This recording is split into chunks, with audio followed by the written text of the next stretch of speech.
الحمد لله الذي يولج الليل في النهار ويولج النهار في الليل وسخر الشمس والقمر والصلاة والسلام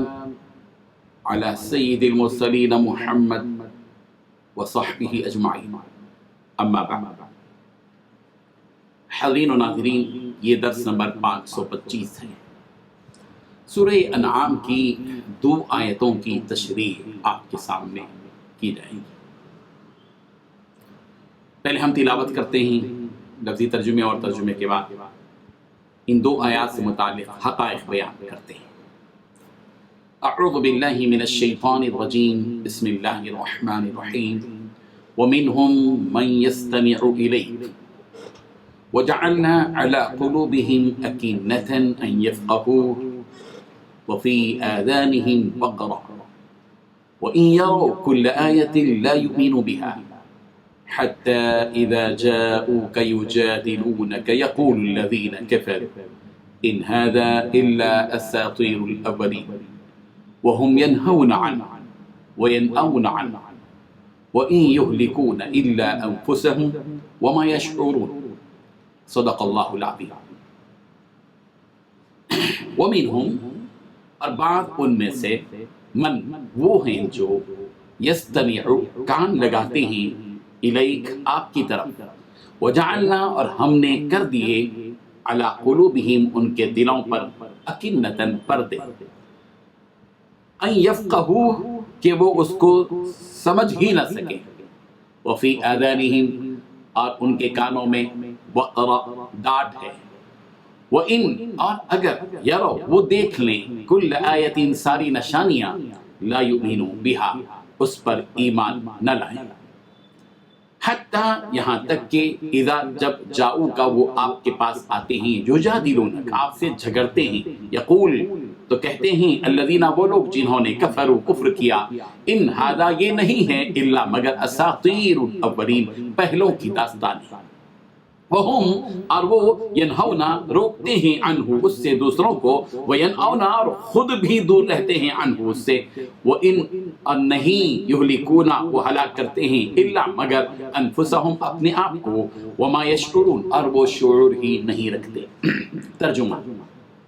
اور ان میں بعض ایسے ہیں کہ تمہاری باتوں کی طرف کان دھرتے ہیں، اور ہم نے ان کے دلوں پر تو پردے ڈال دیے ہیں کہ وہ اس کو سمجھ ہی نہ سکیں، اور کانوں میں بوجھ ڈال دیا ہے کہ وہ سن نہ سکیں، اور اگر یہ تمام نشانیاں بھی دیکھ لیں تب بھی ان پر ایمان نہ لائیں، یہاں تک کہ جب تمہارے پاس تم سے بحث کرنے کو آتے ہیں تو جو کافر ہیں کہتے ہیں یہ قرآن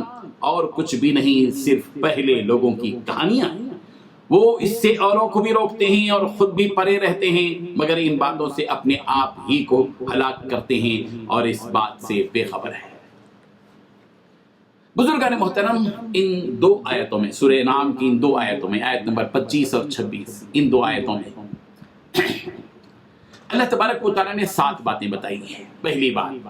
ان مشرکین میں بعض وہ ہیں جو آپ کی طرف کان لگاتے ہیں،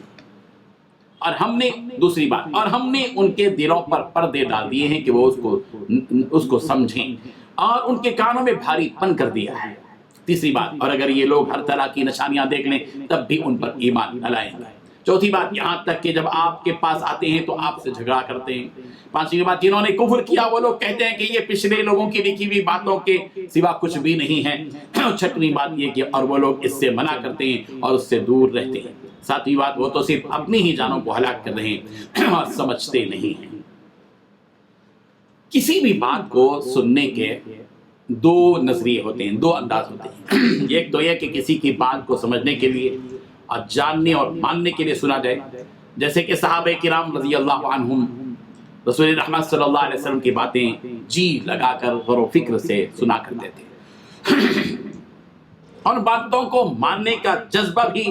وہ ان کے دلوں کے اندر موجود تھا، جس کا نتیجہ یہ تھا کہ ان کے دل لرزتے تھے، ان کی آنکھوں سے آنسو رواں ہو جاتے تھے، جیسا کہ سورہ مائدہ کی آیت نمبر 83 میں ہے، وَإِذَا سَمِعُوا مَا أُنزِلَ إِلَى الرَّسُولِ تَرَىٰ أَعْيُنَهُمْ تَفِيضُ مِنَ الدَّمْعِ. اور جب وہ رسول کی طرف نازل کردہ کلام کو سنتے ہیں تو آپ ان کی آنکھیں آنسوں سے بہتی ہوئی دیکھتے ہیں. اور دوسرے کی بات کو سننے کا جو دوسرا نظریہ ہوتا ہے، دوسرا انداز ہوتا ہے، وہی ہوتا ہے کہ سامنے والے کی بات کس مقصد سے سنی جائے کہ اس بات کو جھٹلا دیا جائے اور اس کی باتوں کا مذاق اڑایا جائے۔ مشرکین نبی کریم حضرت محمد رسول اللہ صلی اللہ علیہ وسلم کی باتوں کو اسی طرح سنتے تھے، اسی مقصد سے کان لگا کر سنتے تھے تاکہ ان باتوں کا مذاق اڑایا جائے۔ اللہ تعالیٰ نے ان کی اس شرارت کی سزا یہ دی کہ ان کے دلوں پر پردے ڈال دیے تاکہ یہ قرآن کو سمجھ نہ سکے، اور ان کے کانوں میں بھاری پن ڈال دیا، ٹاٹ ڈال دیا، جس کی وجہ سے وہ سن بھی نہ سکے۔ مشرکین مکہ کے بارے میں یہ بات کہی جا رہی کہ اگر ہر طرح کی نشانیاں بھی یہ لوگ دیکھ لیں مگر یہ ایمان لانے والے نہیں ہیں۔